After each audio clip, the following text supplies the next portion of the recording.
কানে কানে বলছেন, এই এদিকে এসো, এসো না, চোখে চোখে কথা বলো, মুখে কিছু বলো না। আমরা বিধ্বস্ত হয়েছিলাম ব্রিটিশের কূটনৈতিক সাম্রাজ্যবাদী চতুর শয়তানির কাছে। আজকে সেই পরিস্থিতি তৈরি হয়েছে পশ্চিমবঙ্গে।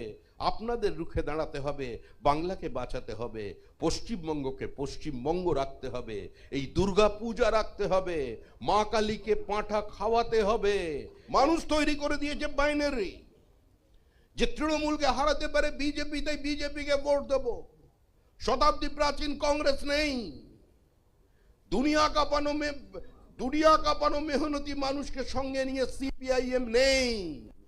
মানুষ সিপিআইএম এবং কংগ্রেসের পরকীয়া প্রেম দেখেছে, মালা বদল দেখেছে, সাত পাকে বাঁধা পড়া দেখেছে, বিচ্ছেদ দেখেছে, নোভোট টু বিজেপি দেখেছে, নরেন্দ্র মোদীর কুশপুত্তলিকা পোড়াতে দেখেছে, নোটবন্দির বিরোধিতা দেখেছে, আবার বিভিন্ন সময় গাজা ইসরায়েলের আলোচনায় কলকাতা থেকে মিছিল দেখেছে, ইথিওপিয়ার মার্কিনী অবরোধ দিয়ে টালা থেকে টালিগঞ্জ পর্যন্ত মিছিল পশ্চিমবঙ্গের মানুষ দেখেছে।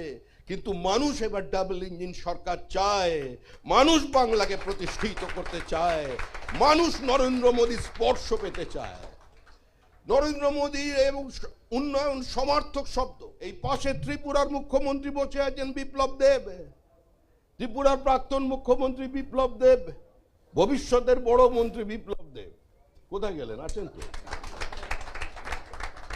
এই বিপ্লব দেবের আমি তোর থেকে বয়সে বড়। আজকে আমরা ত্রিপুরায় কোনোদিন ভাবতে পেরেছি আমরা ত্রিপুরা থেকে 59 পর্যন্ত যাব, ডাবল লাইন রাস্তা হবে, রেল চলবে। আজকে উত্তর পূর্ব ভারতের চেহারা দেখুন। আমরা অনেক বিদ্রোহী কথাবার্তা শুনেছি, রাজীব গান্ধীর কথা শুনেছি। আরে কংগ্রেস সিপিএম যেটা স্বপ্ন দেখে যে কথা মানুষকে বলে, সেটা বাস্তবায়িত করবার ক্ষমতা কংগ্রেসের নেই, সেটা সিপিআইএম এর নেই। আছে যার আছে, তার নাম নরেন্দ্র মোদী, যার নামের জন্য নমো সেনা আপনি করেন। মমতা বন্দ্যোপাধ্যায় বলেছিলেন পিএম টু ডিএম, সিপিএম বলেছিল মাইনাস সিএম। আজকে পিএম টু ডিএম করে দেখিয়েছেন 100 দিনের কাজের ক্ষেত্রে। এই যে লাফালাফি করছেন না 100 দিনের কাজ, থাপ্পড় মেরেছে নাকি বিজেপিকে?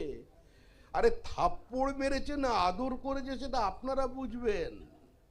আপনারা এখানে দাঁড়িয়ে সিপিএম এর সঙ্গে লড়াই করছেন, আর ওদিকে দিল্লিতে গিয়ে কানে কানে বলছেন, এই এদিকে এসো, এসো না।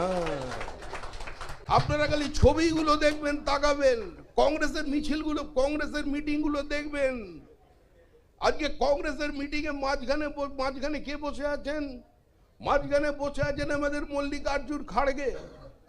একদিকে দেখবেন সিপিএম, আরেকদিকে দেখবেন তৃণমূল কংগ্রেস। কেউ কারোর সঙ্গে কথা বলছে না, খালি তাকাচ্ছেন।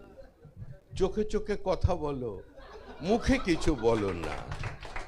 আরে যা করছেন খোলাগুলি বলুন। আমরা তো বলছি আমরা বিজেপি, আমরা হিন্দু শরণার্থীদের পক্ষে। আমরা সমস্ত হিন্দু, বৌদ্ধ, জৈন, খ্রিস্টান, পার্সি যারা ওপারে থেকে গিয়েছিলেন নিজের ইচ্ছার বিরুদ্ধে, আমরা তাদের নাগরিকত্ব দেব। আমরা থাকতে কোনো হিন্দুর মাথার চুলে কেউ হাত দিতে পারে।